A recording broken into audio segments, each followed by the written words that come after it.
Criminology is a true crime podcast that may contain discussion about violent or disturbing topics.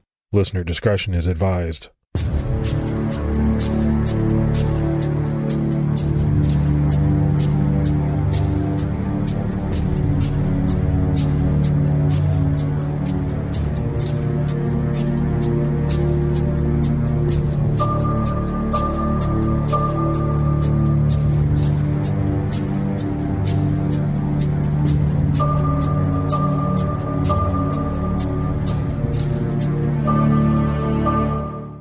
You're listening to the premiere episode of Criminology. I'm Mike Ferguson, and with me is my co-host on this journey, Mike Morford. Mike, I know we did this on the introduction episode, but I also know there's a lot of people that don't listen to introduction episodes, so I think we need to take just a moment and introduce ourselves to the audience before we jump right in. So, like I said, my name is Mike Ferguson. I host a couple of other podcasts, True Crime All the Time and True Crime All the Time Unsolved. Hey, everybody. My name is Mike Morford, and you can call me Morph. Since there's two Mikes on the podcast, we don't want to confuse you, so I'm Morph. That's what my friends call me, and you can call me that too. I'm a true crime blogger and researcher. And this is going to be a big departure more from what I'm used to. You know, on True Crime All the Time and True Crime All the Time Unsolved, we do a different case every week. And we're gearing up that week and the weeks leading up to one single case in a short period of time.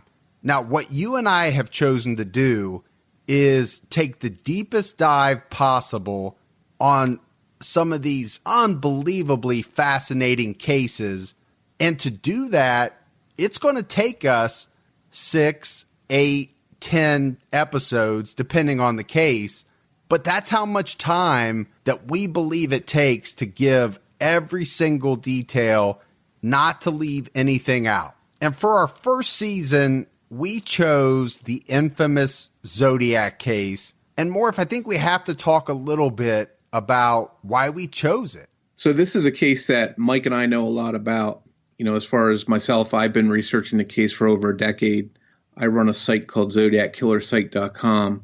And to do it justice, to really explore the case and find out why it's one of America's biggest true crime mysteries, it's going to take a number of episodes to really explore this case and try and get to the bottom of it. And we're hoping that the listeners out there can go along with us on this ride and see why it's such a fascinating case.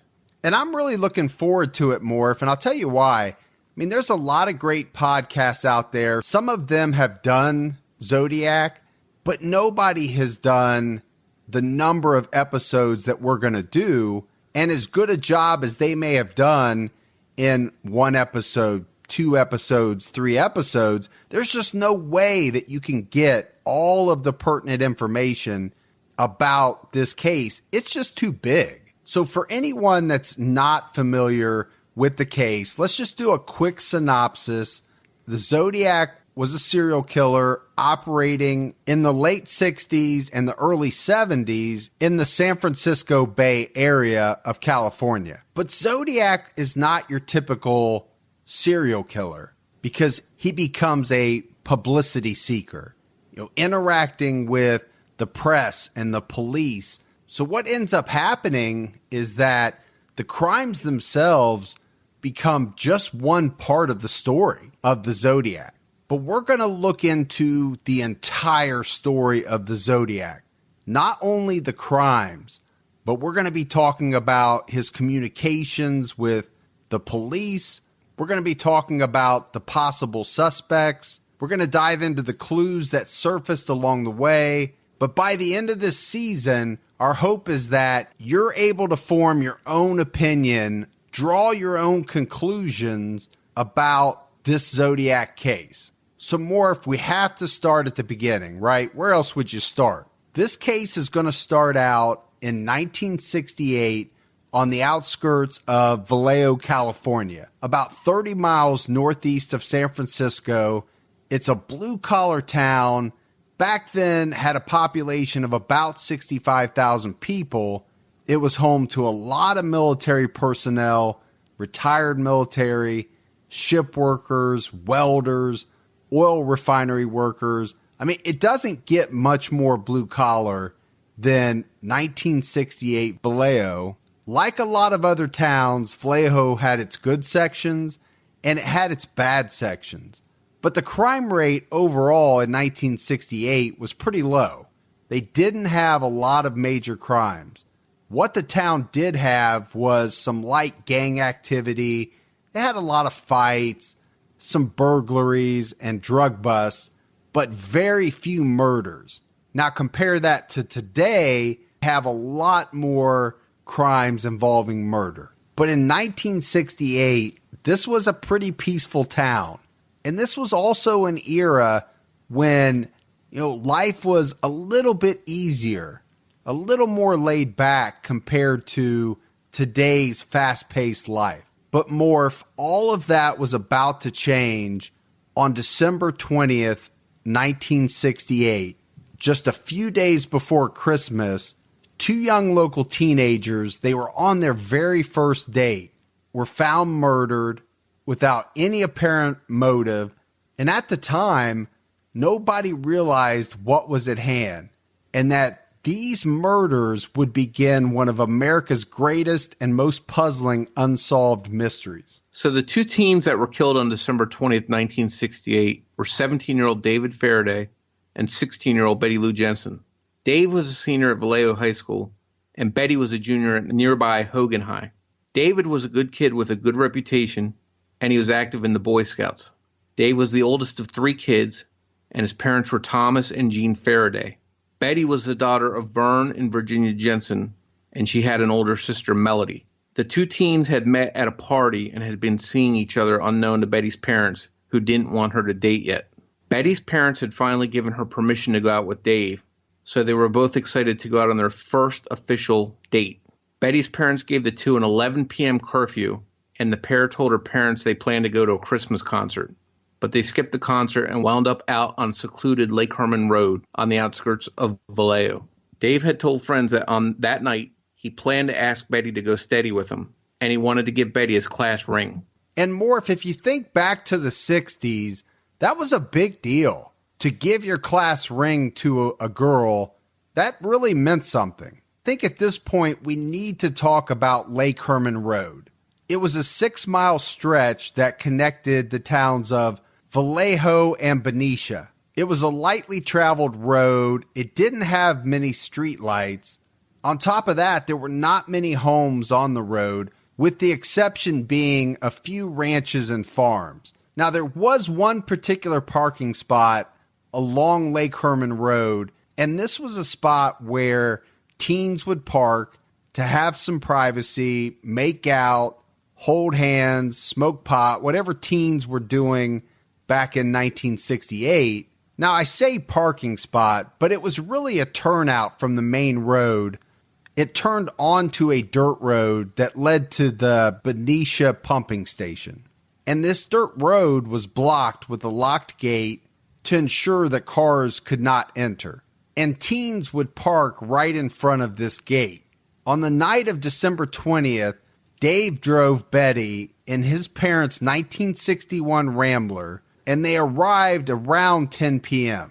It was a very cold night for that area. Temperatures dropped into the low 20s. So because of that, Dave left the motor running, and he and Betty sat talking, enjoying their privacy. Normally, Lake Herman Road was a quiet road, but on this night, several cars wound up driving by, and they took note of the Rambler parked and the silhouettes of the two teenagers inside the car sitting close to each other. Not far from that parking spot, a red truck sat parked off the edge of the road. There were no passengers inside of it. There were no other cars around. A married couple would drive by and see the Rambler at around 11 p.m. Now remember, Betty was due to be home by this time. The married couple could see the two in the car move apart when their oncoming headlights shined on the Rambler. The married couple was out looking at pipe work on the side of the road that the husband's company had recently done. They drove down the road a bit and turned around at the entrance of a ranch. While turning around, the couple saw two men walking with rifles. The two men were raccoon hunters that were walking back to their red truck. The married couple headed back down the road and then again drove by David Faraday's Rambler that was still parked by itself. A couple minutes later, the raccoon hunters drove by the Rambler, and they also took notice of it. They did not see any other people or cars around it. It was estimated that the hunters drove by the Rambler at around 11:10 p.m. Around 11:14, there's another car traveling on Lake Herman Road to Benicia, and this car is driven by a man that's on his way to the midnight shift at Humble Oil. And he drives by the Rambler, but he notices that there's another car sitting to the right of the Rambler at this point in time. So the man notices this car to the right of the Rambler, but all he could tell police later was that it was dark and it was lacking in chrome. The other thing that this man would tell police is that he didn't notice any people either inside or around either of the cars that he saw. About this same time, a woman named Stella Borges leaves her home on Lake Herman Road along with her mother to go pick up her son. And her house on Lake Herman Road is about 2 to 3 miles from where the Rambler was parked. And the route that she takes leads her right by the spot where Faraday and Jensen are parked. So Stella and her mom are driving down the road.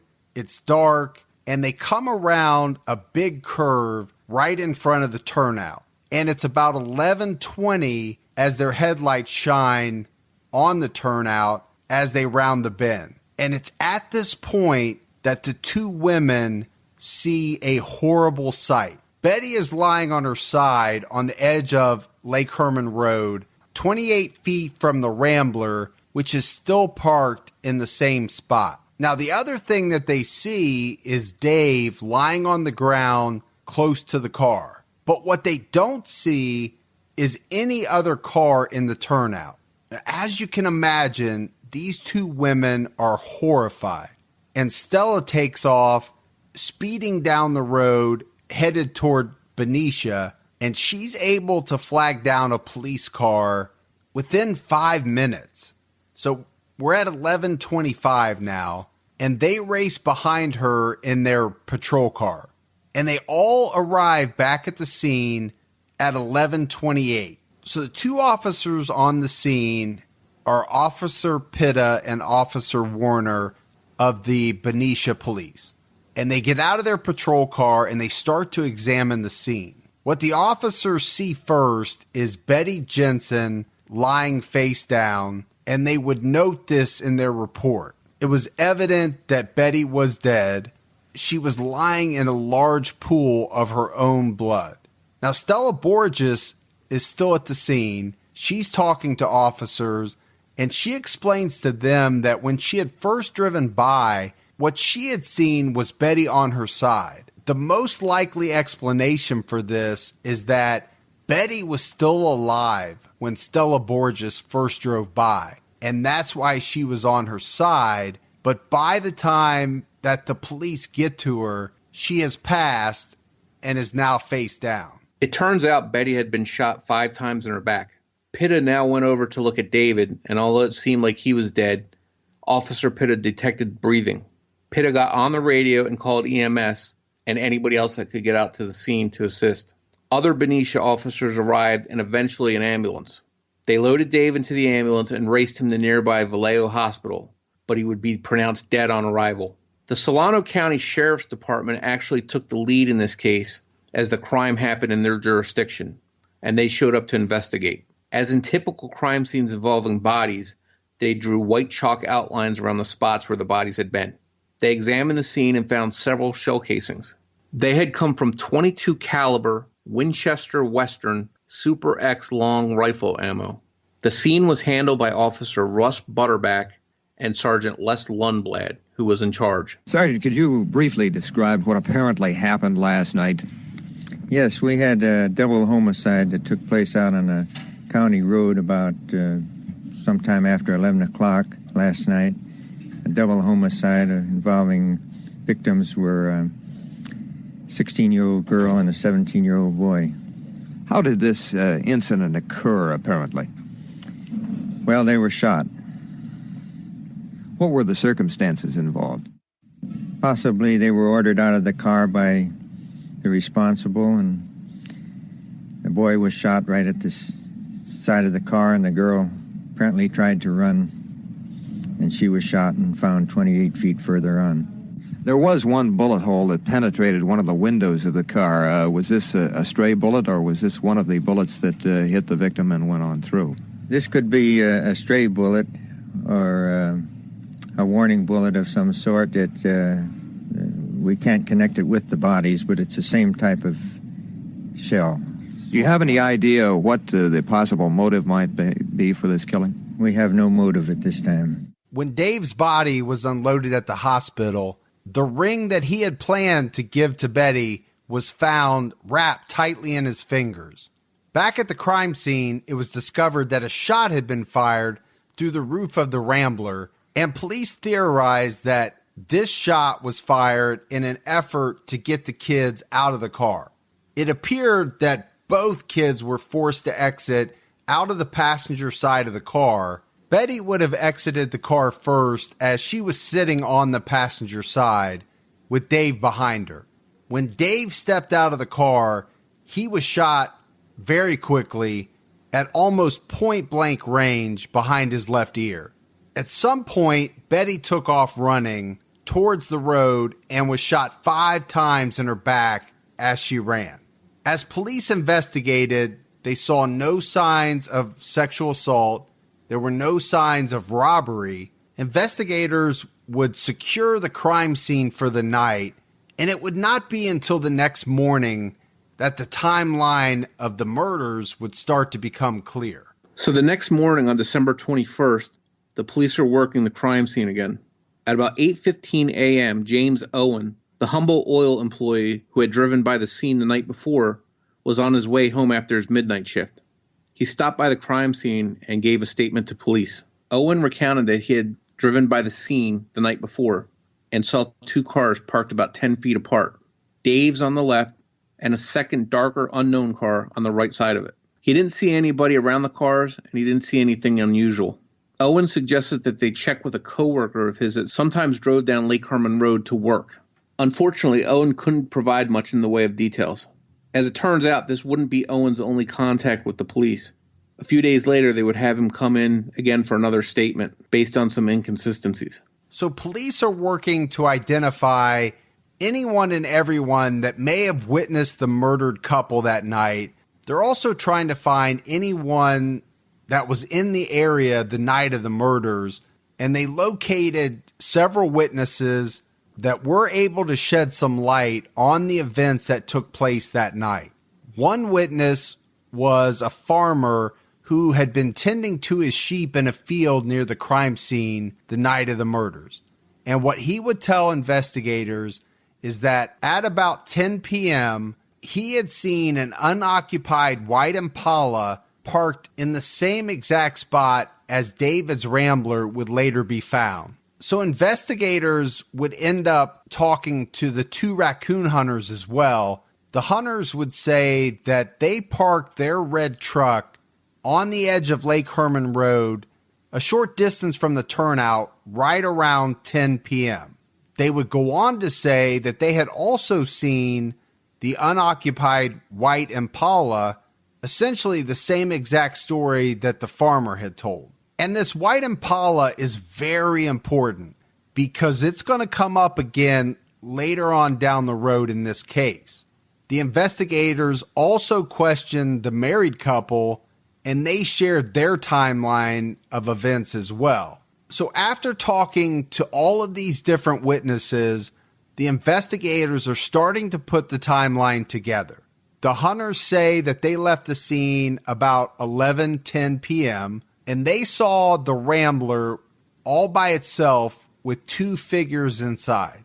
About 4 minutes later, James Owen passes by on his way to work at 11:14. And then Stella Borges would find the bodies around 11:20. What this leaves is somewhere around a 6-minute window for the killer to strike and get away. The police would even go as far as checking the witnesses' clocks in both their homes and their cars to make sure that all the times synced up. So what this allowed the police to do was to establish a very accurate timeline.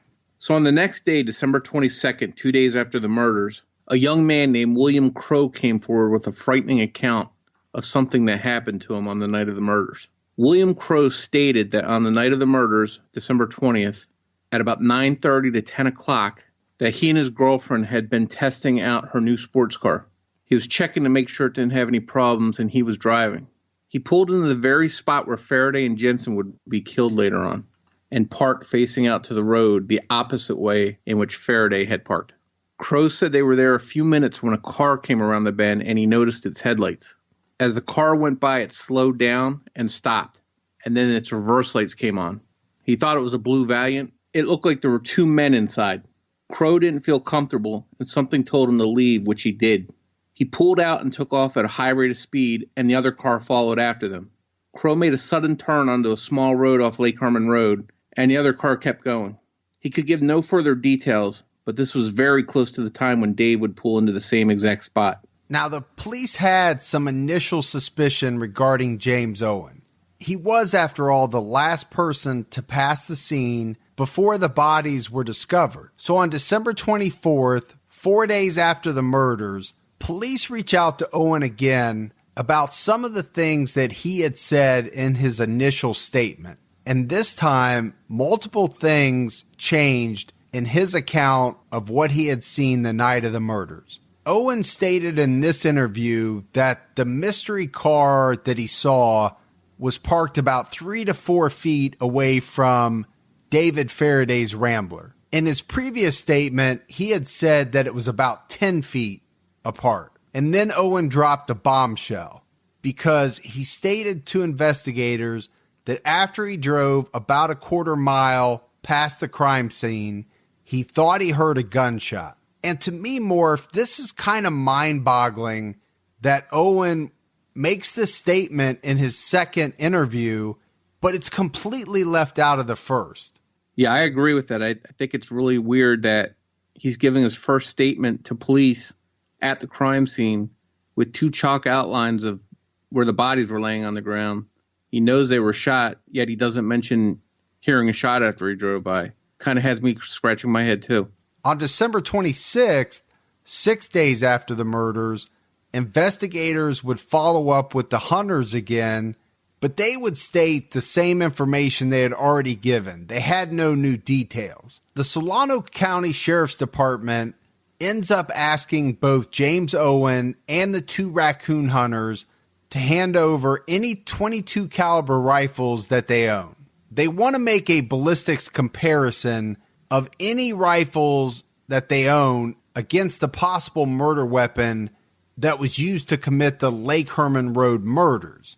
Now, at this point, investigators are assuming that the murder weapon was a rifle, and this assumption is based on the long rifle shell casings found at the crime scene.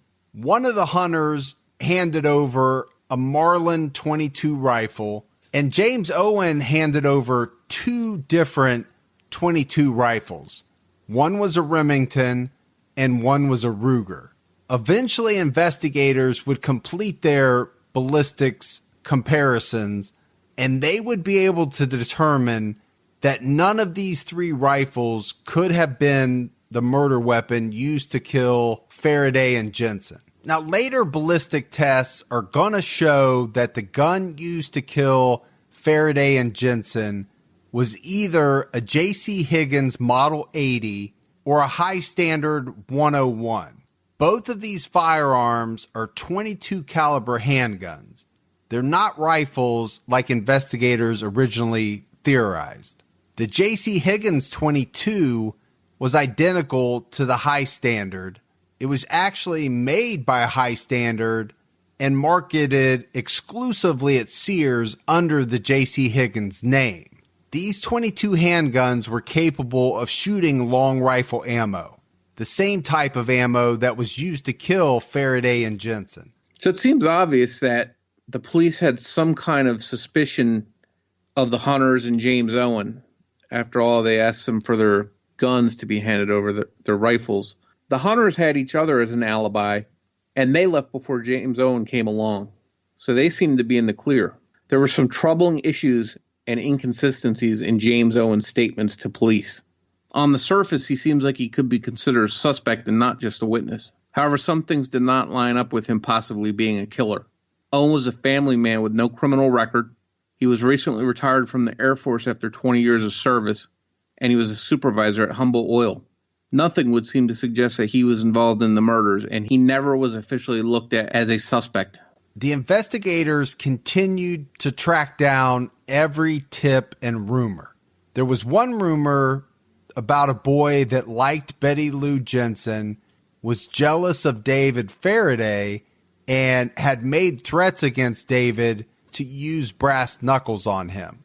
It turned out, however, that this boy had an alibi, and his alibi was a Mare Island police officer.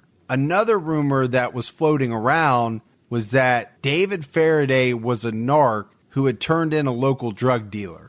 But as the investigators ran down this lead, they hit a brick wall. There was nothing that came from it. The Vallejo area was in shock, and they wondered why somebody would senselessly murder two young teenagers. As the investigation wound down and started to cool off, the talk of the double murder quieted down, and Vallejo tried to get back to normal life. And it pretty much did get back to normal, at least until about 7 months later, when another shooting of two young people in a secluded area would reignite the fear in the community. And at that time, nobody realized that what they were dealing with was just starting and would become the stuff of legend and infamy. So more, if we move forward to July of 1969, it's been over 7 months since the murders of David Faraday and Betty Jensen. The residents of Vallejo have moved on. They're getting ready to celebrate a very hot 4th of July. A young woman named Darlene Farron, 22 years old, very friendly, a very popular waitress at an all-night diner called Terry's, is out running errands. She had the night off and was very excited for the 4th of July. Darlene was married to a man named Dean Farron, and together they had a young daughter named Dina. Despite being married to Dean and having a young daughter at home, Darlene was described as independent. She liked having time to herself. Darlene had told family members that night that she had intended to run some errands and pick up fireworks. Instead, she went to the home of 19-year-old Mike Majot. Majot worked as a local laborer, and he and Darlene had been close, spending a lot of time together lately. Despite the fact that she was married, it was clear that Mike was enamored with Darlene. Mike and his twin brother had recently been battling for Darlene's attention. On the night of July 4th, Darlene picked up Majot in her brown Corvair, and they decided that they would go to Mr. Ed's restaurant on Springs Road in Vallejo. Mr. Ed's was a popular restaurant and hangout for the younger crowd. But for some reason, when they got to the restaurant, they turned around and decided to drive to nearby Blue Rock Springs Park and Golf Course. Blue Rock Springs was a secluded location just a couple miles from Lake Herman Road. And like Lake Herman Road, it was dark and quiet. It was a popular place for young people looking for privacy. Darlene pulled the car into a parking spot and turned the engine off, but they listened to the music softly while they talked. Although they wanted some privacy, a few cars pulled in right behind them. They could hear rowdy kids laughing and throwing firecrackers. After a few minutes, the rowdy kids left, and Mike and Darlene started to enjoy each other's company again. Only a few minutes later, another car pulled in from the area of Springs Road in Vallejo. It turned off its lights and pulled in almost next to them, parked about 6 to 8 feet away from their car, and sat there for a minute. Mike asked Darlene if she knew who it was, and she simply replied by saying, "Never mind." Mike didn't know if that comment meant that she knew the person or not. The car to Majot looked similar to Darlene's Corvair as far as shape and size, but due to the poor lighting, he couldn't tell what color it was. After a couple minutes, the car took off from the spot where it had parked and drove out the way it had come in. Darlene and Mike didn't give it much thought and just continued to talk. It was now around midnight on July 5th. About 5 minutes later, a car that Mageau thought was the same one as before pulled back into the lot. This time the car pulled up behind Darlene's car and slightly to the passenger side where Mike was sitting. The driver left the car's headlights on, and then suddenly the driver's door opened and the driver got out of the car, turning on a very bright flashlight. He walked around to the passenger side of Darlene's car. Mike and Darlene thought that this was a police officer and that they needed to get their IDs out. The man stepped up to Mike's window, which had been rolled down, and shined the flashlight on both Mike and Darlene. Without warning, the man started shooting into the car. Mike would later describe not even being aware that he was shot, and saying instead that he thought he'd been punched. The sounds of the shots did not seem that loud, and Mike would later say that he thought there was a silencer on the gun. The gunman fired several shots into the car, hitting both Mike and Darlene multiple times. Mike attempted to move out of the line of fire and scramble into the back seat. The gunman continued to shoot at Mike and then turned to target Darlene. And then the shooting stopped. The gunman turned and started walking back to his car. Mageau could see the man outlined by the car's headlights. He screamed out in pain, and the gunman, who was just about to get back in his car, stopped. He turned around and walked back to the passenger side of Darlene's car and fired into the car, hitting Mike 2 more times, and then shot Darlene 2 more times as well. The gunman then casually walked to his car and got in. Mike opened up his car door and attempted to get out of the car, but ended up falling to the ground. As he hit the ground, he could see the shooter's car back out and drive off at a high rate of speed. He would later describe the car as light brown and of a similar type as Darlene's Corvair. He could also see that the car had California license plates, but he couldn't read the plate numbers.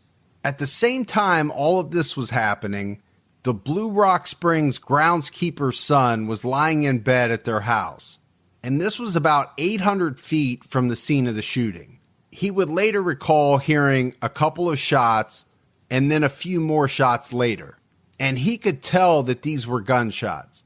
He knew they were not firecrackers. The very fact that he was 800 feet away from the shooting and that he heard the gunshots clearly seemed to rule out the possibility of a silencer. And remember, this is something that Mike Mageau thought was a real possibility because to him, the shots didn't seem very loud. After the shooting had stopped, the groundskeeper's son said that he heard a car pull off at a high rate of speed, squealing its tires on the blacktop. And although he was sure that what he heard was gunshots and not firecrackers, he didn't try to alert the authorities. At that point, he thought it was just somebody out having fun on the 4th of July. After the gunman had driven away, Mike was still lying on the ground outside of the car, and Darlene was still in the car behind the wheel. Mike lay there helpless for what seemed like almost 10 minutes. He then heard a car pull into the lot, and he could see 3 young people, 2 boys and a girl, in the car. He called out and waved them over, asking for help, and told them to get a doctor. The girl told him to hold still, and they would go get help. Calls were starting to come into the police about shots being fired out at Blue Rock Springs, but at first they were very skeptical that the noises people were hearing were just simply firecrackers. However, there was one Vallejo officer, Richard Hoffman, that wasn't very far from the scene, so he headed there in his unmarked police car. Hoffman had actually been out at the park less than 30 minutes before, taking a look around to make sure that nobody was causing trouble or doing anything they shouldn't be doing. Earlier, he had found the park quiet and empty, but when he arrived back at the scene at about 12:10 a.m., he found Mike Mageau on the ground. Darlene was still in the driver's seat, but now she was slumped over against the driver's door. Hoffman could easily see that Mageau had been shot. He was in considerable pain. There was blood coming out of his mouth and on his leg. Hoffman could also see that Darlene had been shot as well. It was at this point that other police started to arrive on scene, and Hoffman and other officers did what they could to give first aid until an ambulance could arrive. Other police would search the scene while waiting on the ambulance, and they were able to collect 7 shell casings. Ballistics tests would later determine that the gun used in connection with these shell casings was a 9mm Luger. One of the officers that arrived on scene was Ed Rust, and Rust tried to talk to Darlene, and he asked her if she could tell him what happened, but Darlene could only mumble a few words, and Rust couldn't make out anything that she was saying. The Solano County ambulance arrived. They loaded the wounded pair and rushed off for Kaiser Hospital, accompanied by Officer Hoffman, who went along in case the pair was able to give any more information. At about 12:30 a.m., the ambulance arrived at the hospital and were immediately met by Dr. Board, who sadly pronounced Darlene dead on arrival. Mike was severely wounded, but he was alive, and he was taken in for treatment. Majot was worked on by Dr. Jansen for multiple gunshot wounds and transferred in critical condition to the ICU. The hospital reports mention an odd thing, which was the amount of clothes Mike was wearing on such a hot night. He had on 3 pairs of pants, 3 sweaters, and a long-sleeve shirt. Majot would later explain that he was very insecure due to being very thin and wanted to look huskier, so he always wore lots of clothes. At 12:40 a.m., just after Darlene and Mike got to the hospital, a phone call came into Vallejo Police Dispatcher Nancy Slover. Vallejo Police Department. I want to report a double murder. May I have your name? If you go 1 mile east on Columbus Parkway to the public park, you will find kids in a brown car. They were shot with a 9mm Luger. I also killed those kids last year. Goodbye. So this is a voiceover that we had made to replicate the actual call as described by Nancy Slover. Yeah, this is a really creepy call. It's not something you see typically in crimes. Well, It's extremely creepy. You have a man making a phone call, taking credit for a shooting that has just occurred, but on top of that, he's taking credit for the murders of David Faraday and Betty Jensen that occurred the previous December. This is where the case is going to take a huge turn. You have somebody that's not only taking credit for this July attack, but also linking themselves to the double murders out on Lake Herman Road the previous December. So this phone call is just the tip of the iceberg. The killer is going to have much more communication. The police dispatcher, Nancy Slover, she felt that the caller sounded like he had rehearsed what he told her, almost as if he was reading from a script. She said that he had a very monotone speech pattern, but she didn't detect any type of accent. The call would end up being traced to a phone booth at Joe's Union gas station, and this gas station was located at Springs and Tuolumne, less than a mile away from the Vallejo PD. And Morph, what really strikes me is what a brazen act this is, that the killer is going to choose to make a phone call less than a mile from the police station, claiming responsibility for the murders. Yeah, it's pretty unusual for a killer to call in taking credit for their crimes. Yeah, I mean, most killers, they don't want to be caught, right? They're not trying to play around with the police. They're not playing a game of come catch me. Yeah, the last thing they want to do is provide any kind of clues to who they are. But not this guy. Yeah, he's definitely different. Darlene's car was taken from the crime scene to be processed for evidence. It was at this point that police reached out to locate and notify the families of the victims. Before the families were able to be notified of the shootings, Darlene's family members, including her parents, received phone calls from somebody that didn't speak but breathed heavily into the phone and then hung up. Then a call was made to Darlene's home, and family members there answered the phone and heard the same heavy breathing. Now, on the surface, it would seem that a murder victim's family getting hang-up calls less than an hour after the murders before anybody knows that Darlene was killed would be suspicious or ominous, and it is. It's been alleged and rumored that years later, Darlene's younger brother would admit to making those heavy breathing calls, and that he had been calling looking for Darlene in an effort to buy pot. Dean Farron, Darlene's husband, was brought in for questioning. Now, this is pretty typical. Anytime someone is murdered, police normally start with those that are closest to the victim and work their way out from there. But Dean had an airtight alibi for the night of the murder. It was verified that he was at work at his job as a cook at a diner. The officers that interviewed Dean would write in their report that he was visibly upset upon hearing of the news of Darlene's murder.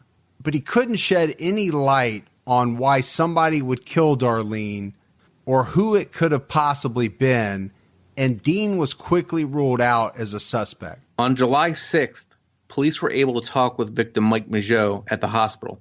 Although he was still in very bad shape, he was able to give them information. He told them about how the car had come into the lot next to them and then drove off before returning a bit later. He explained how the shooter walked around to the passenger side and started shooting without saying a word, and that the shooter, after heading back to his car, had turned around and come back to shoot again. But now, Mike could give a bit of a description of his attacker.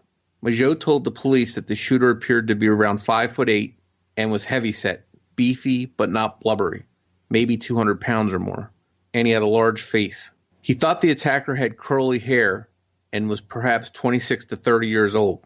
He added that he could not see the suspect well because it was so dark out, and that he only saw the profile of the shooter.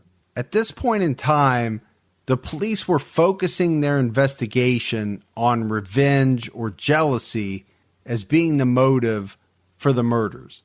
All of Darlene's friends, family, and co-workers were questioned, and a few possible leads and suspects would develop. A local man named George had apparently been infatuated with Darlene and would often come into her work to ask her out repeatedly. Police were able to track him down and ruled him out based on a solid alibi. A young military man named Gordon came up as a possible person of interest. According to reports, Gordon and Darlene had been seeing each other, and Gordon would say that Darlene had written him letters saying that she wanted to leave her husband. But Gordon had left for military training in Connecticut and was there during the time Darlene was killed, so he would be ruled out. One person that would come up again and again from various people that police talked to was an unknown older man that used to visit Darlene at work. He would often sit there for long stretches of time talking to Darlene. At one point, he showed up at Darlene's house to drop something off for Darlene, but she wasn't home. The babysitter was there and spoke with the man briefly. He dropped a package off and then walked out to his car, which was a white Chevy. The babysitter would tell police that the man sat in the car for quite a long period of time in front of the Farron house. Now, Morph, this had to pique the interest of police. You have the babysitter talking about a white Chevy, and they know from witnesses that a white Chevy Impala was seen near where the murder of David Faraday and Betty Jensen took place. One very strange lead that would surface was about an alleged painting party that Darlene had at her house, not long before she was murdered. It was said that Darlene threw this painting party at her house, invited several people over to drink beer, and help paint. The party was supposedly attended by family members and some of Darlene's friends, including some Vallejo police officers. Of particular interest was an unknown older man who was at the party, seemed to be way overdressed and extremely out of place. At one point, Darlene's sister asked her who this man was, and she was told by Darlene not to ask about him. Nobody at the party knew who this man was, and he has never been identified. The police also looked into several local petty criminals, but none of them were ever arrested. it would not be until early 1970 that the police would finally get around to speaking with Darlene's ex-husband. Before Darlene married Dean Farron, she had been previously married for a short time. Her ex-husband was a hippie type from Santa Cruz, and he was not liked by Darlene's family. During the short time they were married, he supposedly bounced aimlessly from job to job and state to state, eventually landing in Albany, New York, where he would get a short-lived job for a newspaper there. Darlene and her ex-husband stayed in Albany for a period of months before coming back to the West Coast. At this point, they broke up. Police located Darlene's ex-husband and questioned him about her murder in January of 1970. By this time, the case will have grown to anything but ordinary. Her ex-husband provided an alibi for the night of Darlene's murder, along with writing samples and fingerprints, and he was ruled out. After Mike Mageau was out of the hospital, it was quickly apparent that he didn't want to have anything to do with hanging around Vallejo, and he bolted for Southern California. By the end of July 1969, less than a month after the murders, many of the most promising suspects had been ruled out, and several leads that police had followed up on all had led to dead ends. The case seemed to be at a standstill, very much like the murders that occurred on Lake Herman Road the previous December. But all of that changed on July 31st, 1969, when 3 letters were mailed that would turn these cases upside down and help propel them into one of America's biggest true crime mysteries. And Morph, we're going to get into these letters in the next episode. And the letters, being part of the communication that we talked about, is part of the reason why this case is so fascinating.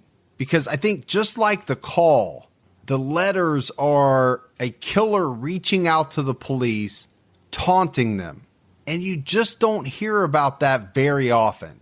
It's not that common. I want to thank everyone for listening to the first episode of Criminology. Morph and I have a whole lot more in store. Please make sure you subscribe on iTunes or your favorite Android app so that you don't miss any future episode. And be sure to follow us on Twitter at Criminology Pod, and you can also find us on Facebook. Just search for Criminology Podcast on Facebook, and you'll find our Facebook page. And make sure you look for episode 2 next Saturday night.